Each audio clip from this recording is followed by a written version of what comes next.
There are approximately 1,300 stone circles in the British Isles.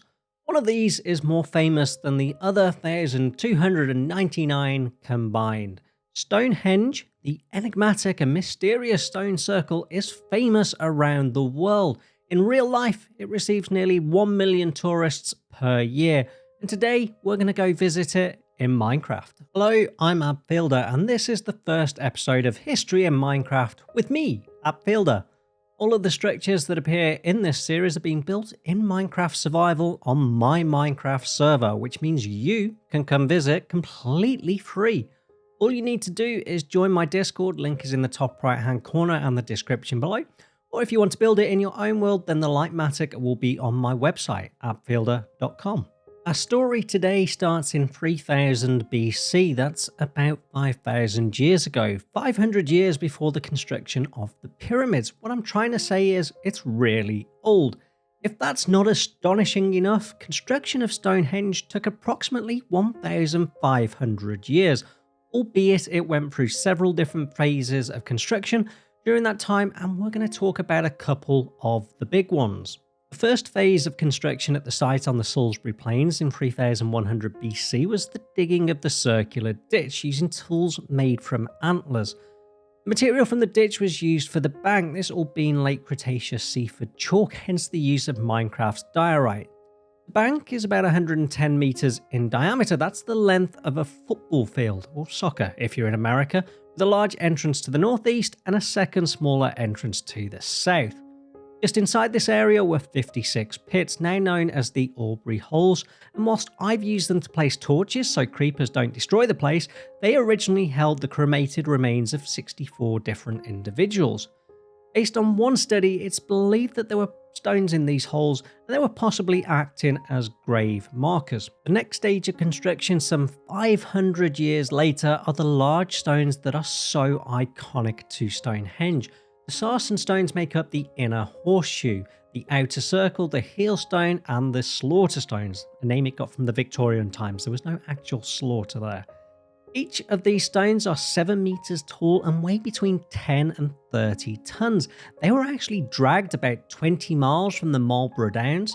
It's believed that they would have done this by mounting the stones onto wooden sledges, that were then pulled over logs that were laid as rails. It's estimated that it would have taken 200 people 12 to 14 days just to drag one of these stones to Stonehenge, and there were like 80 of these.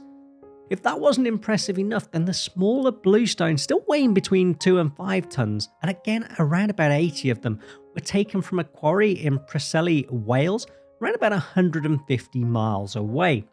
There are currently several theories as to how the stones were transported. One favours a route by sea up the Bristol Channel. The second one, and the more likely one, is an overland route. Either way, it makes Stonehenge rather unique. No other stone circle in Britain or Europe saw stones from anywhere near that far away. Why the people of Stonehenge did this is like so many things with Stonehenge, it's unknown. So why then was Stonehenge built? In its earliest phases, Stonehenge appears to have been a burial site. As we discussed earlier on in this video, the remains of the people buried there came from far and wide, some from Wales, perhaps a link to those blue stones. The remains we know were cremated off-site before being transported, and there is additional evidence to support this theory. Numerous Bronze Age burial mounds, like the two contained within the outer circle, are found within a 2-mile radius of Stonehenge. After this, in the second or third phases, after the erection of the stones, the purpose of Stonehenge could have been many things. One popular theory is it's a giant astronomical calendar. Stonehenge famously aligns to the summer and winter solstices. Analysis suggests that there could be another 165 points of the structure that align with various astrological phenomena.